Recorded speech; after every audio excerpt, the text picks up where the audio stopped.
வணக்கம். பாட்டி கை பக்குவம்.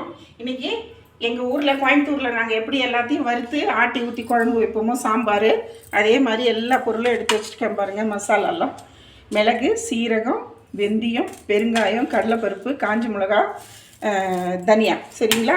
காய்கறி எல்லாம் கட் பண்ணி வச்சுருக்கேங்க. எல்லா காயுமே இருக்குங்க. பீன்ஸு, முருங்கைக்காய், பூசணிக்காய், உருளைக்கிழங்கு, கேரட்டு, அவரைக்காய் எல்லாம் போட்டு வச்சுருக்குறேங்க. அது வேக வைக்கணும். அதுக்கப்புறம் இது வந்து தாளிப்புக்குங்க. இதை பொடியை நறுக்கி தாளிக்கிறதுக்குங்க. அப்போ காமிக்கிறேன். பருப்பு வந்து குக்கர்லேயே வேக வச்சு எடுத்து வச்சுட்டோங்க. இப்போ இதெல்லாம் நம்ம வந்து வறுத்துடலாங்க. ஒன்று ஒன்றா போட்டு நான் வறுத்து எடுத்துகிட்டு உங்களுக்கு காமிக்கிறேன். இப்போ நல்லா வறுத்துட்டேன் பாருங்கள். நல்லா பொன் நேரமாக. ஃபஸ்ட்டு மிளகா தனியெல்லாம் வறுத்து ஆற வச்சுட்டேங்க. அது ஆறட்டும். இப்போ தேங்காய் வந்து நல்லா பொன் நேரமாக வறுத்துக்கலாங்க. நல்லா வறுத்துக்கலாங்க. செவந்தோன்னு கட்டணும். இப்போ தேங்காய் பாருங்கள், இந்த மாதிரி பொன்னிறமாக வறுத்தாச்சுங்க. இப்போ முதல்ல மசாலா அரைச்சிக்கலாங்க. காய்கறி வேக போட்டுடலாம்.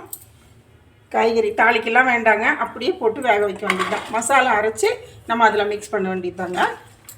தண்ணி ஊற்றிக்கலாம். பூசணிக்காயெல்லாம் குக்கரில் போடுறதுனால கொஞ்சம் பெருசாக போடுங்க, இல்லைன்னா இழஞ்சிரும். இப்போது சாம்பாருக்கு 1 டம்ளர் தண்ணி. காய் வேகிறதுக்குள்ளே நம்ம இந்த மசாலாலாம் அரைச்சிட்டு வந்துடலாங்க. இப்போ காய் வந்து தண்ணி 1 டம்ளர் ஊற்றி வேக வச்சுருக்கேங்க. இப்போ நம்ம வறுத்தோம் இல்லைங்களா, மிளகா, தனியா எல்லாம் அந்த மசாலா. தேங்காய் வந்து லாஸ்ட்டில் அரைக்கணுங்க. அரைச்சி நம்ம இதில் ஊற்றிக்கலாம். இப்போ தேங்காய் அரைச்சிக்கலாம் பொறுமையாக. இப்போ புளி, ஏன்னா குக்கரில் வைக்கிறதுனால புளியும் ஊற்றிக்கலாங்க.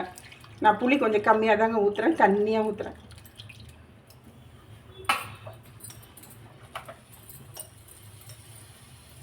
கொஞ்சம் மஞ்சத்தூள்,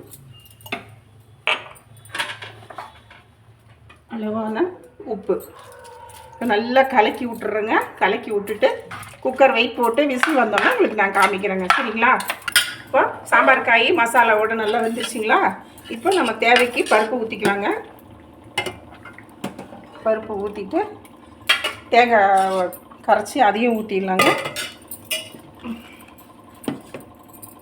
தேங்காய் நான் வறுத்தேன் இல்லைங்களா, அதுவும் மெய்ஸாக அரைச்சாச்சு பாருங்கள். அதையும் நம்ம ஊற்றிடலாங்க. இப்போ தேங்காய் பருப்பு எல்லாம் ஊற்றி வச்சுட்டோங்க. இது நல்லா ஒரு கொதி வந்துட்டுங்க.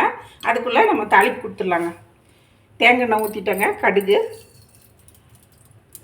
பொரிஞ்சிச்சுங்க.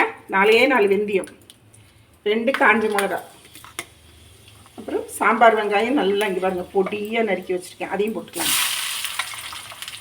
நல்லா கோல்டன் ப்ரௌன் ஆகிட்டுங்க. சரிங்களா? கருவேப்பிலையும் அதிலே போட்டுக்கலாங்க. இப்போ தாளிப்பும் ரெடி ஆகிடுச்சிங்க. சாம்பாரும் ரெடி ஆகிடுச்சிங்க. தாளிப்பு நம்ம இதில் கொட்டிடலாங்க. இதே மாதிரி சாம்பார் நீங்களும் செஞ்சு சாப்பிட்டு பார்த்துட்டு எனக்கு கமெண்டில் சொல்லுங்கள். பிடிச்சிருந்தா லைக் பண்ணுங்கள், ஷேர் பண்ணுங்கள், கமெண்ட் பண்ணுங்கள், சப்ஸ்கிரைப் பண்ணுங்கள். வணக்கம்.